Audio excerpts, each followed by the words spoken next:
Guys, good morning guys. Ito ang ating huling hipon ngayong gabi, ayan, ngayong umaga. So bali naabot na tayo ng umaga dito sa dagat kasi kating alba po ang tugpa, ayan. So bagamat kanina ay malakas po ang hangin at hindi natin masyado makita yung hipon, ay sa awa naman ng Diyos ay medyo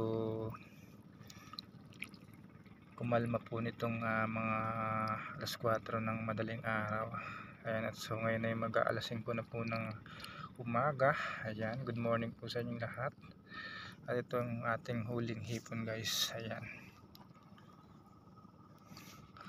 Ayan, siguro huli natin mga nasa 1 kilot kalahati guys. Ayan o. Ayan guys, puro dilaw po yung hipon natin. Tapos meron din tayong medyo isang batikan dyan at ayan, meron palang kasamahan ito.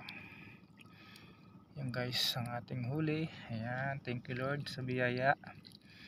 At nagpakasakali lang tayo na tumugpa ngayon kahit medyo malakas. Ayan. Yun lang guys, maraming salamat sa inyong panonood ng aking video.